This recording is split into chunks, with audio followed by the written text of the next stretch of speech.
예, 안녕하세요. 조기현 변호사입니다. 오늘은 소년 사건과 처벌 강도에 관련된 질문이 하나 있기 때문에 그 질문 답변과 한번 살펴보겠습니다. 질문 먼저 볼까요? 자, 질문 보죠. 여중생 폭행 처벌 강도. 4월쯤에 여중생 한 명을 때렸습니다. 제가 애정결핍과 ADHD 증후군이 있어서 충동성을 억제하지 못하는 편입니다. 이런 표현을 만약에 실제로 재판 중에 한다면 불리한 표현으로 보입니다. 이런 증상이 있다 하더라도 변명처럼 보이기 때문에 좋지 않은 건데, 사람들은 혹시라도 자신의 어떤 병력이 오히려 결과에 유리하게 영향을 끼칠 것이라고 착각을 해가지고 함부로 떠들어대는 경우가 있는데 좋지 않습니다. 재판부나 검사가 봤을 때 좋지 않은, 질이 좋지 않은 변명처럼 보여요.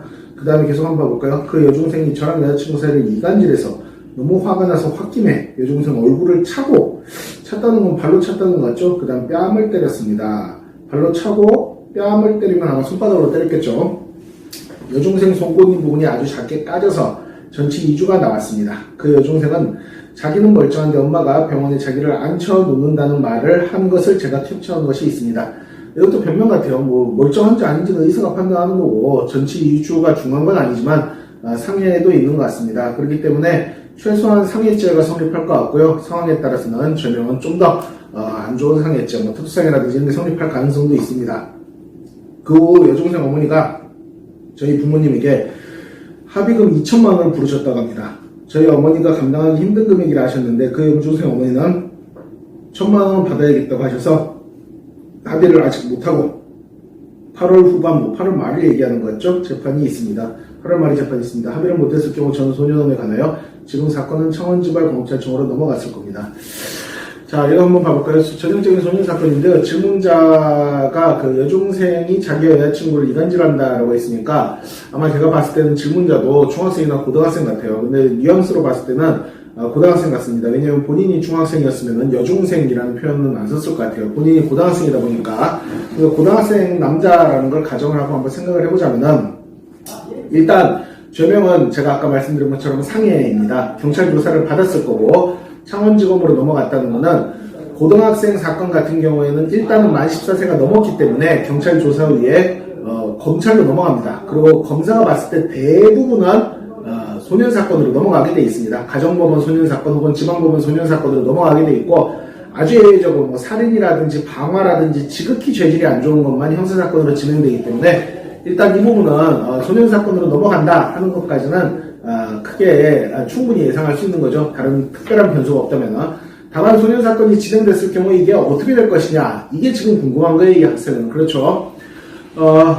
자꾸 변명 쪽이 말이 많은데 이 변명 쪽인 말 같은 것도 안 좋고 또 폭행의 태양도 안 좋습니다. 보면은 발로 찼다. 발로 어디를 찼을까요? 얼굴을 찼다고 하고 있어요.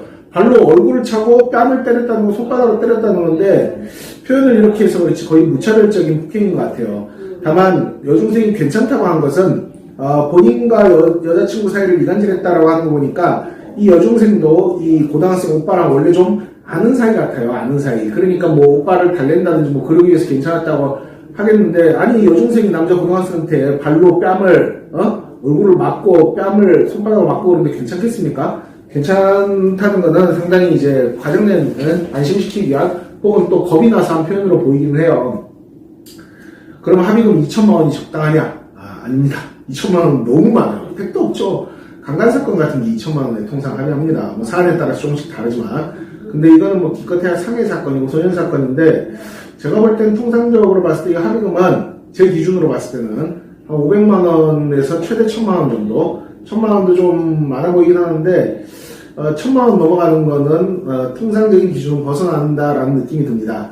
만약에 이게 검찰 단계에서 합의가 되면은 기소유예로 끝날 거예요. 그게 제일 좋겠죠? 근데 검찰 단계에서 합의가 안 되고 재판으로 넘어가서 종국적으로 만약에 합의가 안 된 상태에서 소년 사건으로 종국 결정, 즉 재판을 받게 되면 어떻게 되냐?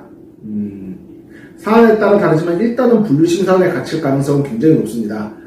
죄질이 흉악하고요. 발로 얼굴을 찼다는 점이 흉악하고 지금 제가 처음부터 이 질문자는 고등학생으로 가정을 했죠. 고등학생이라는 점 나이 등에 비춰봤을 때 분류심사원에 넘어갈 가능성이 높아요. 분류심사원은 종국적으로 수감되는 소년원 같은 기관은 아니고 일시적으로 수감되는 일시 수감기관, 구치소 같은 건데 분류심사원 생활 여하에 따라서 전국적으로 소년원에 갈 수도 있고 풀려날 수도 있고 그런 거예요.